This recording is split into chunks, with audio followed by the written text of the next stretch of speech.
Boa noite, meus irmãos, a graça e a paz do Senhor Jesus Cristo.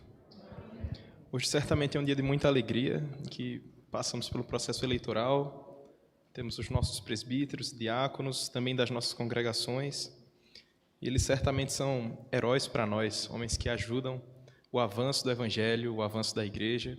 É sobre isso também que vamos falar hoje à noite.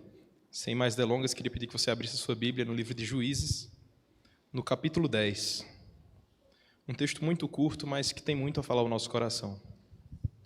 Juízes capítulo 10, dos versos 1 até o verso 5.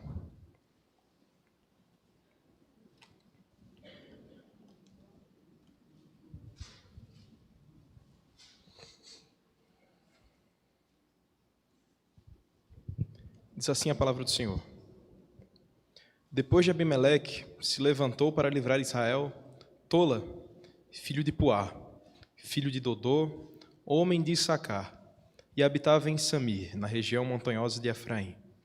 Julgou Israel 23 anos e morreu, e foi sepultado em Samir. Depois dele se levantou Jair, gileadita, e julgou Israel 22 anos. Tinha este 30 filhos que cavalgavam 30 jumentos, e tinham 30 cidades a que chamavam Havot-Jair, até o dia de hoje, as quais estão na terra de Gileade. Morreu Jair e foi sepultado em Camon.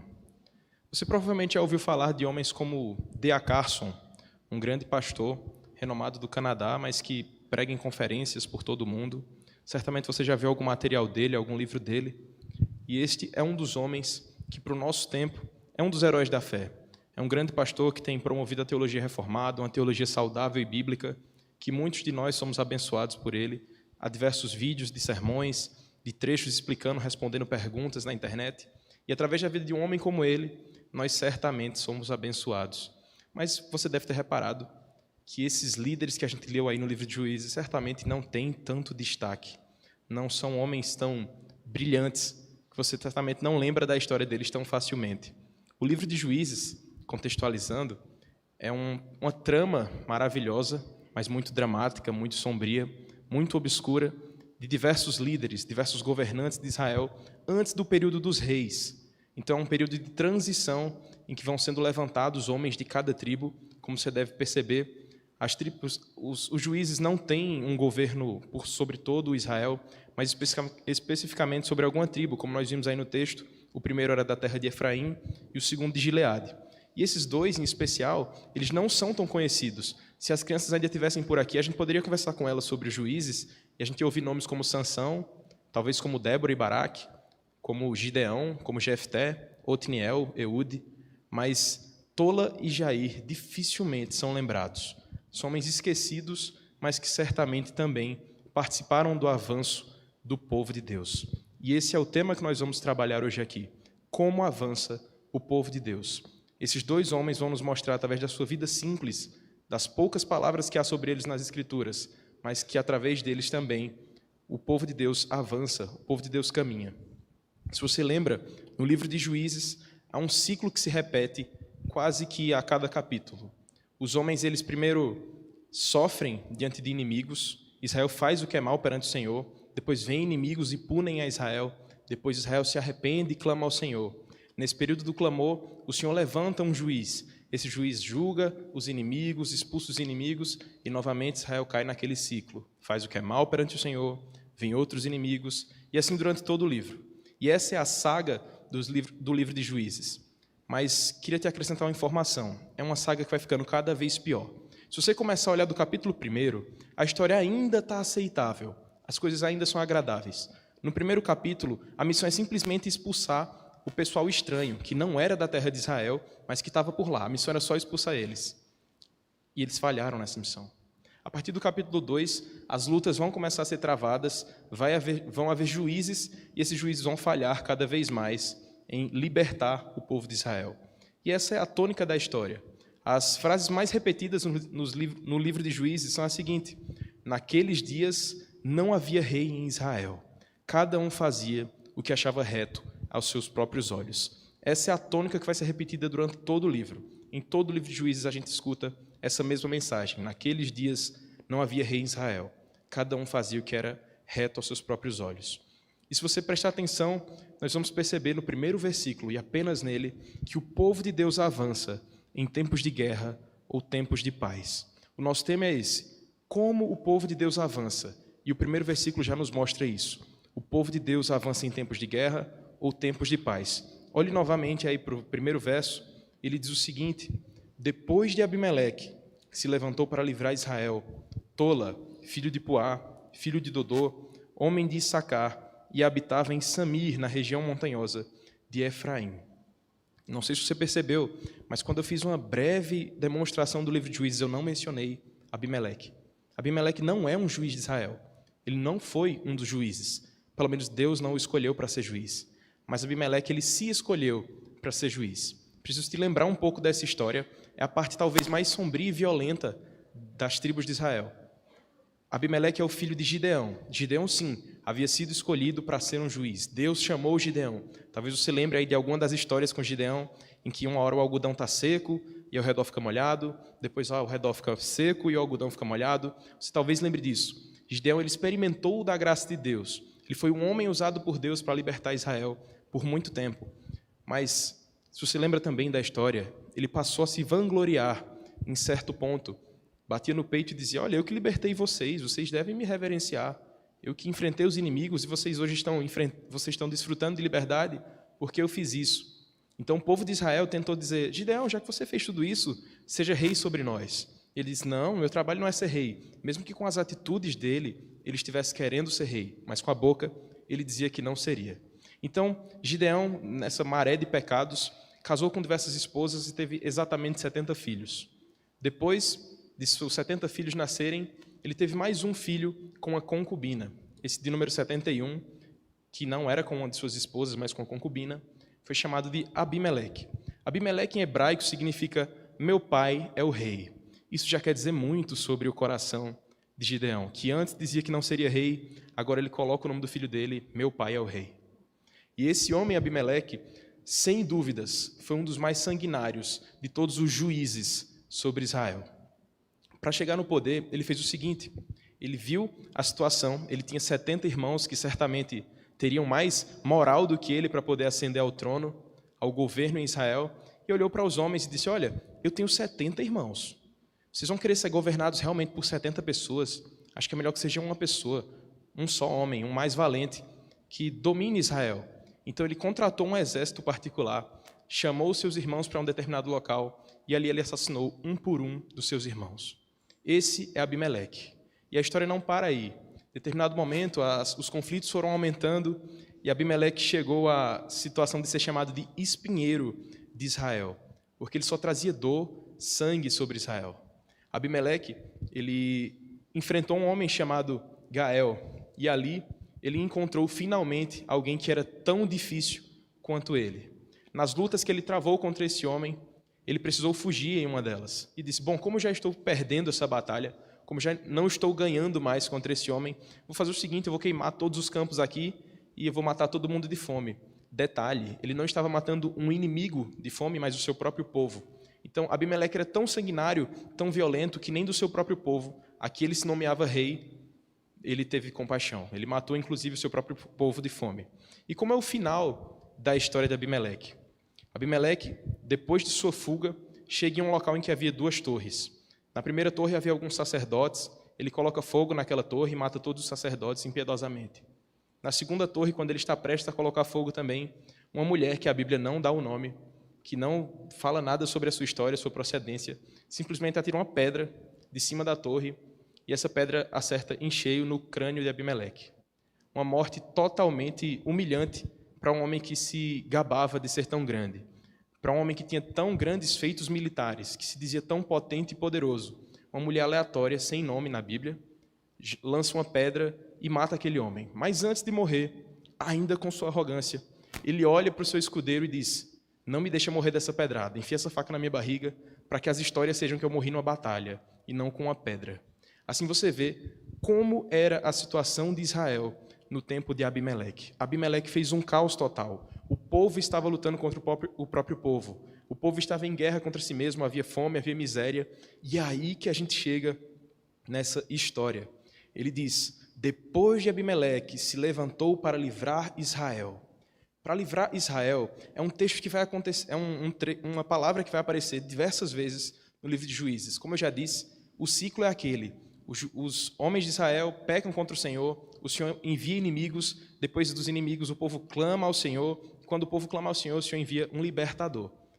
Aqui não há um povo que está derrotando Israel, mas era uma guerra civil. O próprio Israel estava se matando, o próprio Israel estava sofrendo os seus próprios pecados. Então, aí é levantado esse primeiro dos juízes aí, que a gente vai mencionar. Ele foi levantado pelo próprio Deus para libertar Israel de si mesmo, dos seus próprios pecados. Aqui a gente já tem alguma reflexão nisso, que todos os governos da terra passam. Se a gente está enfrentando um momento de Abimeleque, se a gente está enfrentando um momento de Gideão, se a gente está enfrentando um momento de Jefté, de Sansão, de Tola, de Jair, todos eles passarão. Todos os governos têm data para acabar. O Senhor sabe disso, Ele já estabeleceu reis, e Ele que tira reis. É isso que está lá escrito em Daniel, capítulo 2, verso 21. É Ele quem muda os tempos e estações, Ele que remove reis e estabelece reis. Essa era uma lição que Israel estava aprendendo aqui. Após enfrentar tanto tempo nas mãos de Abimeleque, Deus tirou Abimeleque. O povo de Israel não acabou a sua história no sangue derramado lá no tempo de Abimeleque. Veio outro depois dele. E esse outro era um libertador, um homem levantado pelo próprio Deus, que salvaria o seu povo, que promoveria a paz. E aqui eu quero que você pense numa ilustração, para que a gente possa voltar a imaginar, a pensar no que eu estava lhe propondo. O povo de Deus avança, seja em meio à guerra ou em meio à paz. Você pode lembrar, talvez, nos tempos da Idade Média, ou mesmo nos tempos em que a Igreja Católica Apostólica Romana era a maior potência cristã. Ali você sabe que tivemos diversos escândalos, principalmente envolvendo promiscuidade no próprio contexto de autoridades eclesiásticas. E naquele período em que tudo era sombras, em que as pandemias matavam muito, que as epidemias por doenças sanitárias atingiam diversas pessoas, ainda assim o povo de Deus avançou. Ainda assim chegamos onde estamos. Certamente se estamos aqui hoje, em 2022, em uma igreja, o povo de Deus avançou de tal modo que chegamos aqui. Passamos por Abimeleque, passamos por outros muito piores, por outros melhores, que também passaram. E essa é a tônica. O povo de Deus avança, seja em tempos de guerra ou em tempos de paz. Isso nos faz refletir o seguinte: depois de Abimeleque, as coisas vão continuar. Isso quer dizer que se estivermos vivendo, ou já vivemos atrás, algum tempo de sombras, de dificuldade, isso tudo também há de passar. Reinos humanos passam. Não há um homem que seja rei perpetuamente. Aliás, tem um e você sabe de quem eu estou falando. Mas daqui a pouco a gente chega nele. Por enquanto a gente está falando de Abimeleque. E Abimeleque passou. Assim também todos os outros homens comuns passaram. E se nós compreendermos que os governos dos homens passam, agora a gente pode buscar compreender através de que homem Deus faz com que o seu povo avance. Eu quero que você olhe agora para o final do verso 1 e para o verso 2, para que a gente possa buscar entender que o povo de Deus avança através de homens simples. Olha o que diz novamente o final do verso 1 e o verso 2. Levantou-se para livrar Israel Tola, filho de Puá, filho de Dodô, homem de Issacar, e habitava em Sami, na região montanhosa de Efraim. Julgou a Israel 23 anos e morreu, e foi sepultado em Sami. Essa é certamente uma das menores histórias que você já viu. Uma das histórias mais rápidas de se ler que você já viu. A história de Sansão tem diversos capítulos. A história de Gideão tem diversos capítulos. A história de Débora e Baraque é muito mais longa do que isso. Mas essa é a história de Tola. Foi somente isso. Você deve estar pensando que está faltando muita coisa, está faltando muita informação. Ele fez o quê? Ele julgou tantos anos, foram 23 anos no poder. E o que ele fez em 23 anos? Nós não sabemos. Mas o que a palavra de Deus diz é que ele se levantou para livrar Israel. Ele certamente o fez em 23 anos. Deus não teria colocado uma coisa que não fosse feita. A gente tem que entender que papel era de difícil acesso, tinta também era de difícil acesso. Assim sendo, as informações que nós temos são suficientes. Não são mencionados inimigos aqui. Os inimigos a gente já refletiu, e era o próprio povo de Israel. Então a missão de Tola era muito simples, entre aspas. Ele devia colocar a casa em ordem. Ele pegou Israel um caos, Israel arrasada, com sangue derramado, as plantações incendiadas, o povo com medo em guerra civil. E foi levantado um homem para promover a paz. O seu nome era Tola. Ele passou 23 anos libertando Israel, promovendo a paz. A gente não tem como afirmar que foi por meio de batalhas e que ele venceu tantas pessoas. E também não podemos negar isso. Não, seria meramente especulação. Mas o que nós sabemos é que ele promoveu a paz em Israel. Foram 23 anos em que não são mencionados inimigos. 23 anos em que alguém cumpriu a vontade do Senhor. E as informações sobre ele são muito simples. Ele é filho de Puá, filho de Dodô. Isso nos faz pensar que ele também não era um homem muito conhecido. Ele não era um homem de grande destaque. Você não vê tantas informações sobre ele. E assim também é na Igreja de Deus. Eu comecei falando sobre D.A. Carson. Ele é um homem que está na mídia, tem diversos vídeos, milhões de vídeos, milhões não, mas milhares de vídeos sobre ele no YouTube, pregações sobre ele, você encontra áudios diversos sobre ele. Mas certamente há diversos homens como Tola na Igreja do Senhor. Daqui a alguns anos, talvez ninguém saiba quem foi André, filho de um José, neto de outro José. Essa é simplesmente a minha história. Passei algum tempo, servi ao Senhor na Igreja do Catolé e morreu. Muitos são assim. E que bom se for assim também conosco. Se um dia, na história do Senhor, na história da redenção, pudermos ouvir, e levantou-se Flauber, pastor, foi fiel ao Senhor, filho de Semil, e morreu. Ele foi fiel ao Senhor no tempo em que foi pastor. Ele foi fiel ao Senhor no tempo em que serviu ao Senhor. O Senhor foi servido por um homem simples. E essa é a verdade que nós temos aqui. O povo de Deus avança, até mesmo através de homens simples. Nem todos são chamados a ser Augusto Nicodemos, nem todos serão Sansão, nem todos serão Gideão, nem todos serão Otniel. Mas todos os que forem simples e buscarem servir a Deus, certamente são instrumentos nas mãos do Redentor. Essa é a lição que aprendemos da vida de Tola. Ele é um dos chamados juízes menores. Eu já mencionei diversos aqui que são dos juízes maiores, que têm grandes histórias, que derrotaram grandes exércitos. Você sabe da história de Gideão, que com 300 homens derrotou 135 mil. Essa história é fácil de saber, mas certamente a gente tem dificuldade quando a gente escuta o nome de Sangar. A gente não sabe o que Sangar fez. Quando a gente escuta o nome de Jair, que é o próximo aí na história, quando a gente escuta Ibsam, Elon, Abdon, são homens em que a Bíblia simplesmente tem um versículo sobre eles, 2 versículos. Mas também foram homens usados por Deus para que o seu povo avançasse. Eram homens que serviam ao Senhor da maneira que podiam, do modo simples, e que certamente, através deles, o povo do Senhor avançou. O texto continua dizendo que ele era um homem de Issacar, de Samir, de Efraim, das montanhas de Efraim. Isso mostra simplesmente onde ele atuou, qual era a sua procedência e na área que ele exerceu liderança. E foi nesse contexto que ele foi líder. Foi aí que ele passou 23 anos promovendo a paz em Israel. Ora, o trabalho de Tola, como já disse, foi de endireitar aquela confusão que estava em Israel. Ele colocou a casa em ordem. E o que nós podemos nos alegrar é que ele cumpriu fielmente o seu ofício. Por que eu posso afirmar tão cabalmente que ele cumpriu o seu ofício? Porque todos os outros juízes que não cumpriram, a Bíblia faz questão de botar. E novamente caiu o povo de Israel em apostasia. E novamente fez o povo de Israel que era mal perante os olhos do Senhor. E nesse texto, pelo menos na história desse juiz, você não encontra isso. Se você olhar um pouco mais para frente, no verso 6, você vai ver. Tornaram os filhos de Israel a fazer o que era mal perante o Senhor. É disso que eu estou falando. Você não encontra esse verso 6 aí, esse texto do verso 6, na história de Jair, de Tola. Você encontra relacionado à história de Jair. Assim que Jair sai do poder, os homens tornam a fazer o que é mal perante os olhos do Senhor. E nós vemos aqui na história de Tola que ele não fez isso. Ele fez com que o povo se mantesse diante do Senhor, muito diferente do seu antecessor, Abimeleque.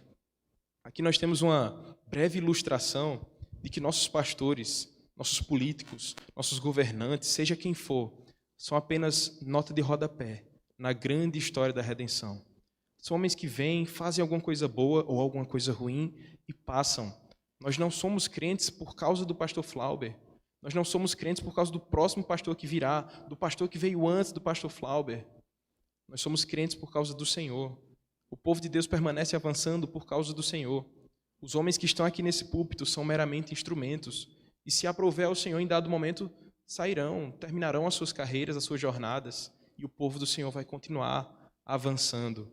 Que epitáfio podia ser melhor do que: veio André, um seminarista, um futuro pastor, cumpriu a palavra do Senhor e morreu. Que bom seria ser lembrado assim, como Tola foi certamente lembrado para o povo de Israel.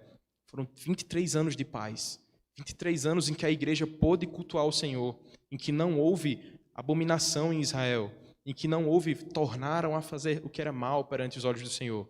Se nós compreendermos isso, que o povo de Deus avança, seja em tempos de guerra, em tempos de paz. Se nós compreendermos que o povo de Deus avança por meio de homens simples, nós podemos entender também que o povo de Deus avança através de homens imperfeitos.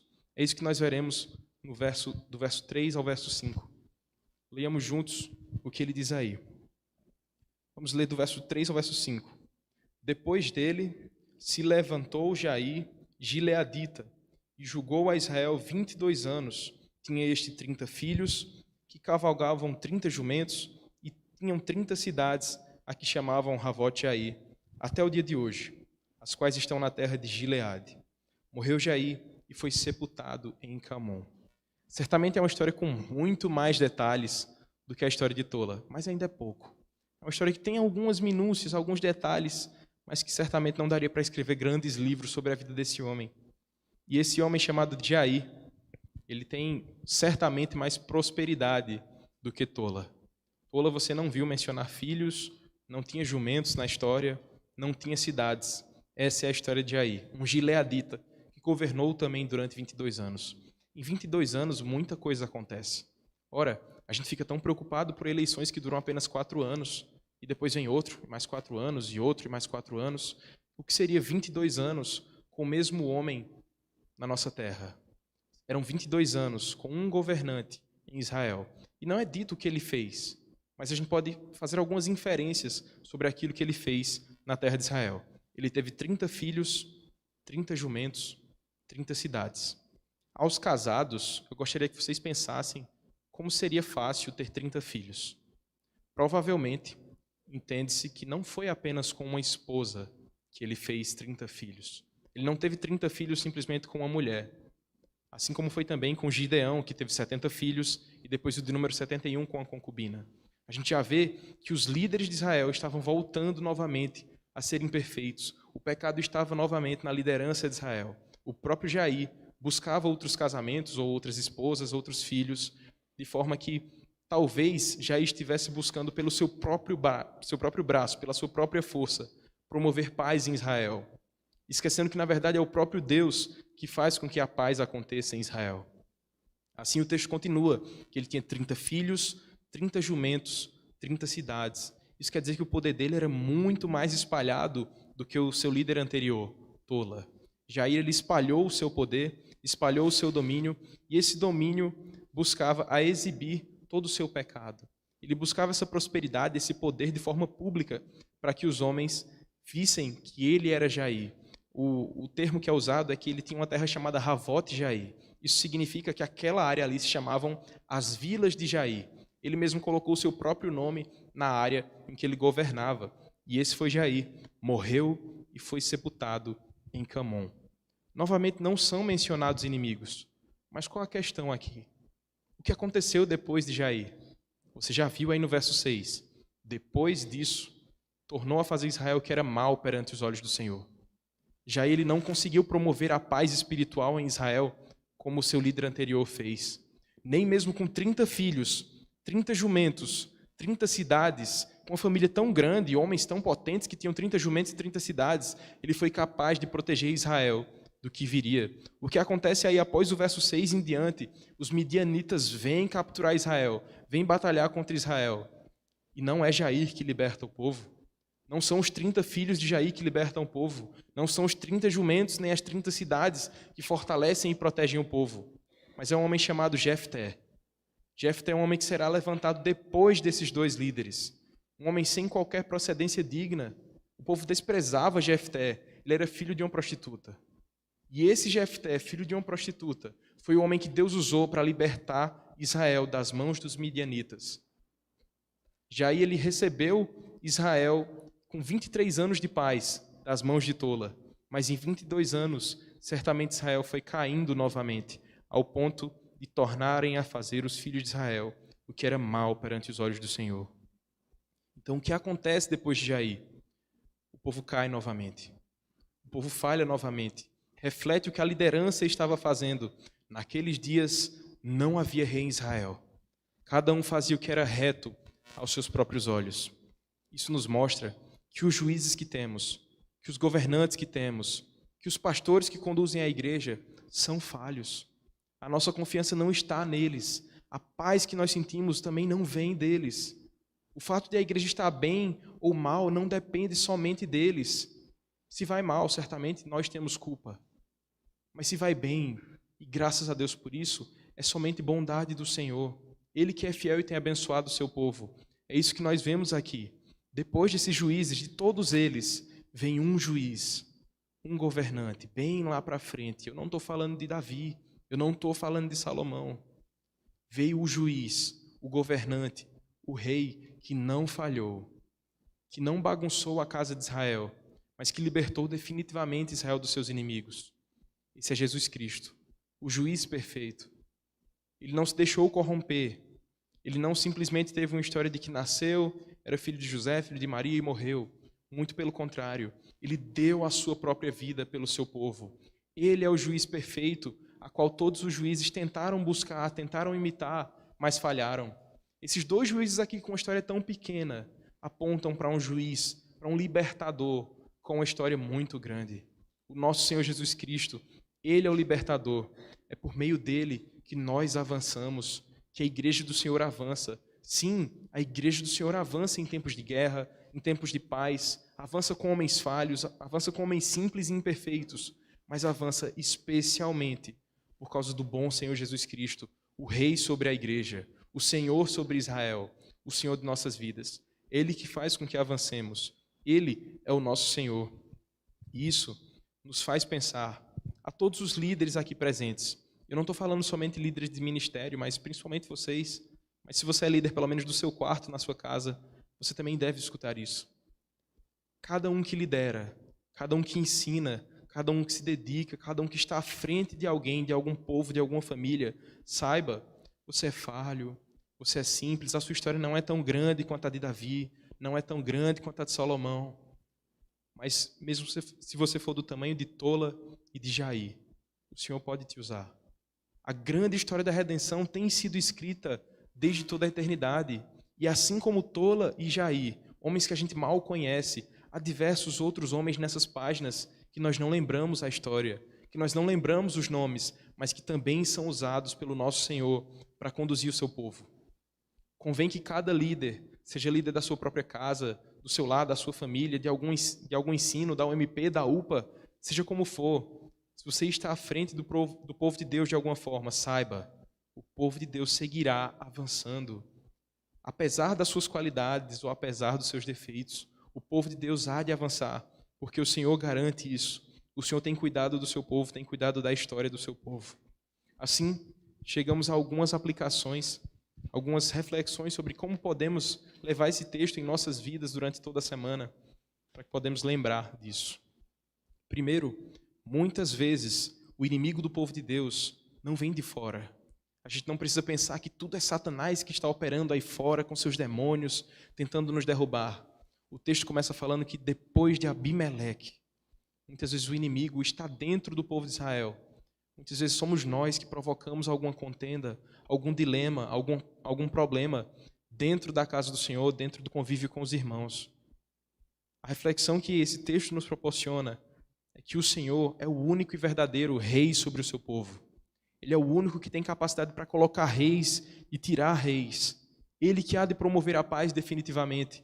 Nós não colocamos a nossa esperança em homens, não colocamos a nossa fé nos homens, mas no Senhor, que é soberano sobre todas as coisas. Ele certamente pode promover a paz. A brisa de paz que nós sentimos aqui, se você está amando a situação que você vive, ou se você não está amando, tudo isso passará. A verdade que nós sabemos pela Escritura é que a condição da terra vai piorar cada vez mais. A gente não pode ser ingênuo e achar que o mundo vai ficar cada vez mais bonito e mais florido, e aí Jesus volta porque está tudo bem.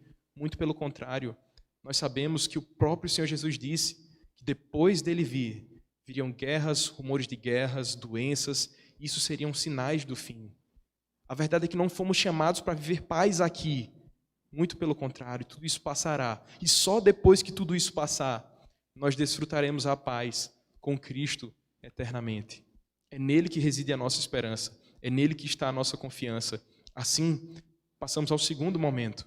Quando você olha para a vida de Tola, você pode pensar que a nossa confiança no Senhor não é baseada no homem de fato. Você não vê grandes feitos na vida de Tola. Talvez você tenha vivido em outra igreja antes dessa e você se lembra do seu pastor do passado. Talvez ele tenha sido um homem de grandes feitos ou de poucos feitos, mas certamente ele foi fiel ao Senhor em dado momento e você ouviu a palavra e hoje você está aqui. E se você está aqui hoje, você tem ouvido a palavra domingo após domingo, através do pastor Eric, do pastor Flauber, de Tiel, eu quando posso também. Nós temos nos empenhado em ministrar a palavra de Deus e certamente passaremos também. E as próximas gerações que estão lá em cima, não estou ouvindo essa palavra, certamente permanecerão, se for a vontade do Senhor, por causa do Senhor. Não é porque o pastor Flauber é legal, nem pastor Érico, nem André, muito pelo contrário. Se fosse por nossa causa, ninguém estaria aqui, as cadeiras estariam ouvindo uma mensagem. Mas é por causa de Cristo, por causa do bondoso Senhor. Ele é que opera a sua justiça, Ele é que chama eficazmente o seu povo, Ele é que faz com que o seu povo se reúna domingo após domingo, para cultuá-lo, para adorá-lo. Ele cumpre a sua palavra. Ele é o nosso Deus e certamente promove tempos de calmaria ou não. Mas Ele está promovendo todas as coisas. Ele tem cuidado de nós. Por fim, olhando para a vida de Jair, nós podemos perceber que Deus usa também líderes imperfeitos. O texto não deixa claro todos os pecados dele, assim como também não deixou do seu líder anterior. Mas sabemos que só houve um líder que não pecou contra o Senhor. Que só houve um homem que não fez o que era mal perante os olhos do Senhor. E mesmo esses homens sendo falhos, imperfeitos, com tantos pecados, eles apontavam para um que viria na plenitude dos tempos. Jesus Cristo, ele veio, e é isso que devemos lembrar. Se você está descontente com alguma situação, seja no governo da sua casa, seja no governo do seu trabalho, seja no governo da sua igreja, seja no governo de âmbitos maiores, você pode perceber que ainda assim o Senhor está cuidando. A situação não está tão ruim quanto poderia ser. O Senhor certamente tem derramado graça e misericórdia sobre o seu povo. E quero te dizer que se as coisas por acaso ficarem piores, ainda não piorarão tanto quanto podem piorar. Porque Deus é fiel. Ele prometeu que cuidaria da sua semente. Ele prometeu que cuidaria da sua igreja. Esse é o nosso consolo. É nessa verdade que nós descansamos. Nós podemos nunca ser lembrados enquanto líderes. Talvez passe 2 gerações aqui e o nosso nome suma. A gente nunca seja lembrado. A gente vire meramente André, filho de José, neto de outro José. Mas se isso acontecer, convém que o Senhor lembre dos seus servos que foram levantados. Isso basta. Nós não buscamos aqui escrever grandes histórias. Eu tenho certeza que não é o desejo do pastor Flauber deixar o seu nome escrito nas paredes da igreja para que todos olhem e digam, isso aqui foi o trabalho do pastor Flauber. Muito pelo contrário, como um bom servo, como um servo fiel, o nosso único desejo é que ao final de nossas vidas o Senhor possa dizer, servo bom e fiel, vem para casa. Só isso, e que esse seja também o seu desejo. Que você não busque glória, que você não busque reconhecimento dos homens, que você esteja contente, se você for comparado a Tola, a Jair, a um pequeno líder, a um homem pequeno, mas que serviu aos grandes propósitos do Senhor. No projeto redentivo, Deus usa pessoas anônimas. Deus usa pessoas que não serão lembradas, mas que certamente têm a sua importância, têm o seu valor na grande história do Rei.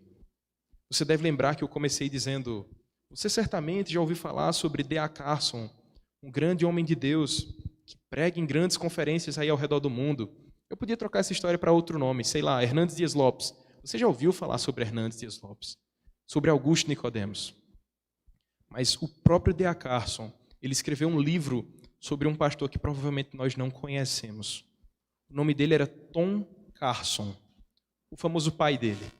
Ele escreveu sobre o seu pai, um pastor completamente anônimo, que ninguém sabe a história, que as pessoas não sabem os grandes feitos que ele teve, mas que D.A. Carson, o grande D.A. Carson, entre aspas, deve tudo o que seu ministério alcançou, todo o ensino que ele consegue promover, todo o impacto e relevância que ele teve na nossa geração, a esse homem. Hoje, D.A. Carson, com 75 anos, olha para trás e agradece ao seu pai, um homem completamente anônimo, desconhecido, mas que foi fiel ao Senhor, mas que honrou a Deus com sua vida, que se empenhou em fazer a obra do Senhor. E hoje, nós passamos por um processo eleitoral aqui também. Nós elegemos homens, presbíteros, diáconos, que certamente serão lembrados por nós. Nós lembraremos do trabalho de Gerson, de Léo, de Tiel, do pastor Flauber, de Edvan, de todos os outros do nosso querido Betânio. Nós lembraremos desses homens, mas chegará alguma geração que talvez nunca tenha escutado falar do nome deles. E não importa que o nome deles brilhe, mas o de Cristo. E é esse o esforço desses nossos queridos. Eles se esforçarão por esses 5 anos que hão de vir, para que o nome do Senhor seja exaltado, para que o Senhor seja glorificado, para que o Senhor cresça e eles diminuam. Essa deve ser também a missão de toda a igreja. Que o Senhor cresça e a gente diminua. Que se o Senhor, por acaso, do nosso meio suscitar algum D.A. Carson, que esse D.A. Carson se lembre que há muitos Tom Carson, pessoas anônimas, mas que são fiéis ao Senhor. Que nós sejamos encontrados fiéis também diante do nosso Deus. Que sejamos lembrados por fidelidade, porque tão pequenos podemos também servir ao nosso Deus. Vamos orar? Senhor Deus, Pai de amor, de infinita misericórdia, de infinita bondade, nós te damos graças porque, apesar de nós, de sermos tão pequenos, tão falhos, tão imperfeitos, o Senhor enviou o seu único Filho, que é perfeito, que é justo, que é bom, e que não falha com o seu povo, que não falha com o nome do Senhor. Te louvamos porque é nesse líder, nesse perfeito Salvador que nós nos refugiamos. Te louvamos, ó Deus, porque Jesus Cristo nos alcançou, nos libertou de todos os nossos inimigos, nos libertou da escravidão do pecado. E assim nós te pedimos que, se for da vontade do Senhor, sejamos encontrados também fiéis. Que nossa história nunca seja brilhante, mas que a do Senhor seja em nossa vida. Que nós sejamos encontrados instrumentos, servos nas tuas mãos. Essa é a nossa oração como um povo contrito que deseja te agradar, em nome de Jesus. Amém.